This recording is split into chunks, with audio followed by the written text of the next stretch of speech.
We have Pengu ready, though, so we'll bring him up. We'll say hello to our favorite Danish player. Hello. Hi, guys. Hello. You have more hair. I swear to it. It's growing so fast. It's testosterone. It's the alpha male genetics. Good job, Parker. The alpha male genetics. Yeah. Thanks, I mean, Pengu. I've seen you guys' values on these websites. Like, you guys are ballers, okay? Kickstart, don't get me started here, Michael. So he's seen it, so we don't even need to get into it. You were ESL tweeting that you were worth $2 billion, by the way. I didn't know that. Like, that's crazy. $2 billion. That's wild. Why are you playing Rainbow Six right now? Because it's fun. It's really, really fun when it works. Really it's not as fun when it doesn't work. But Ubisoft came in really close today, and they made it work before our game. Clearly, we are their favorite team, right? Because every game was not as good as ours because it was a bit laggy, but then they're like, G2's about to play. We're going to make it nice for them. We're going to... Oh, the timing! You froze. What? You froze. Tell him he doesn't know. You froze right as you froze. froze. Would you like to repeat it, by the way? Anyway, I just appreciate Ubisoft fixing the servers. Bless. That's all I was saying. Bless. So you're saying that Ubisoft is playing favorites? It's weird. The invite is going to be on. Invite is coming up. The invite's going to be on Wednesday. They announced that they're going to be revealing the team that got it. I mean, there is always. Can't wait for it to be Team Secret. Line, so. Can't wait for it to be Team Secret, Eminem, Adventure Force. You know, there's all. Adventure Force is my pick. All right, first question for you. I want to talk specifically about the round where you and Fabian somehow managed to pull a victory out of your. In a 2v4 on Garage with you playing on pipes. Walk us through that round. Give us your mind for a second here. All right, so basically, it was going really well. You know, we had go-to shields, smoke grenades, we had mana bench, I believe, or at least we're equal. So strategies function as it should. All of a sudden, people die, shields are out, I have no smokes left, they have vertical play, there's a guy yellow, killing Crying, and we're like, okay, we gotta win now. I push up, I hide in the corner, prone like I do best. Fabian's probably not doing anything, like usual. I get Sophia stunned, and I am crying for my life. I see a really small silhouette just yeeting through the bomb side. That's the IQ. I kill her. Fabian again. The enemy player throws himself at him because he has a bad aim, but he still kills him. I then take my shotgun, pew pew, smoke main, shoot the Sophia. She's injured. Pew pew again. She's dead. I'm less than 20 health, which means I have no game sound. The guy's standing next to me. I have no idea. Crying yells, he's planting trash. He's planting trash. And then I said, okay. I peek it. I almost die. Fabian peeks it. We win. Thank you. See what happened. Thank you. You if you ever need, you have with the pew pews and stuff like that. I think you have a history, or I think you have a bright future in play-by-play if you choose to take it. One thing that we noted about Crying was that he stuck with the team really well and coordinated exceptionally. How has he been doing in terms of gelling with the system that you have now that you've had yet another week with him playing alongside you? Yeah, in our last interview, we mentioned that there was a wheel that was half broken, and Crying wasn't a factor of that. It was the core of the 4 players. And I think with more time, as you've seen now, and as you'll see in the future, that the wheel will start healing and getting rebuilt, stronger and reinforced.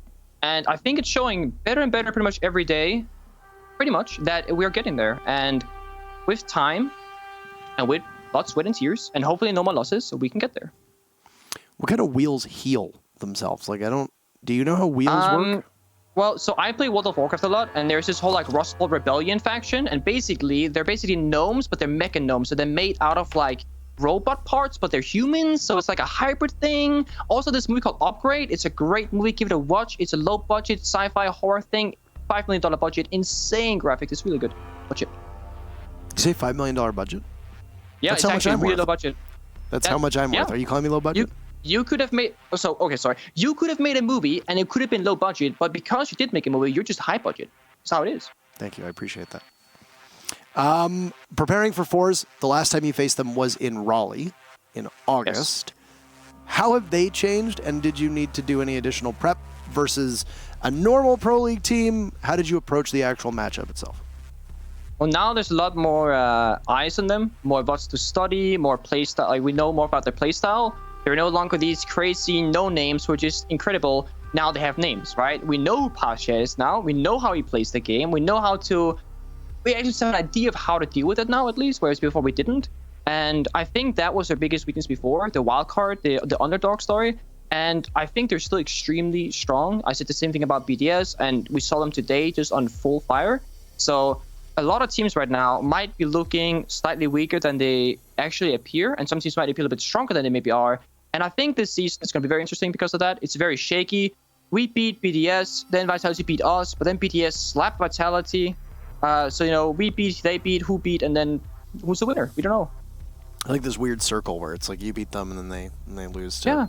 Yeah. I wanted to ask you about that because we didn't get to interview you after that Vitality matchup on Cafe, was it? Yeah. I want your thoughts on Vitality because we haven't been able to talk to Vitality this week. What's your well, I mean, you said they got slapped earlier today.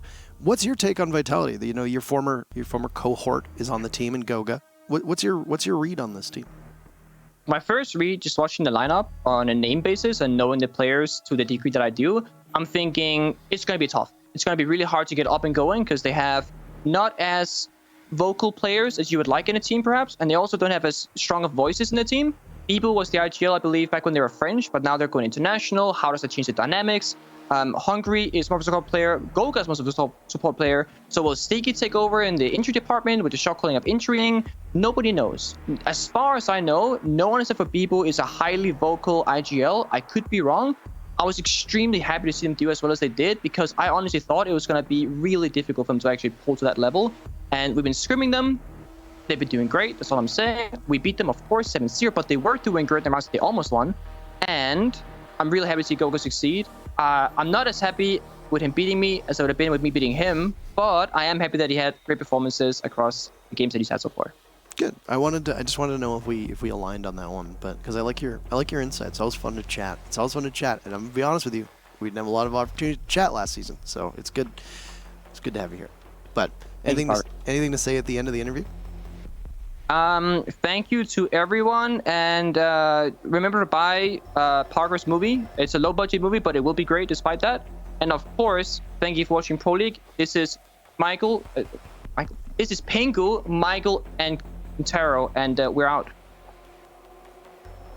We're out. Yeah, you heard it. You heard it here first. Always nice to talk to you.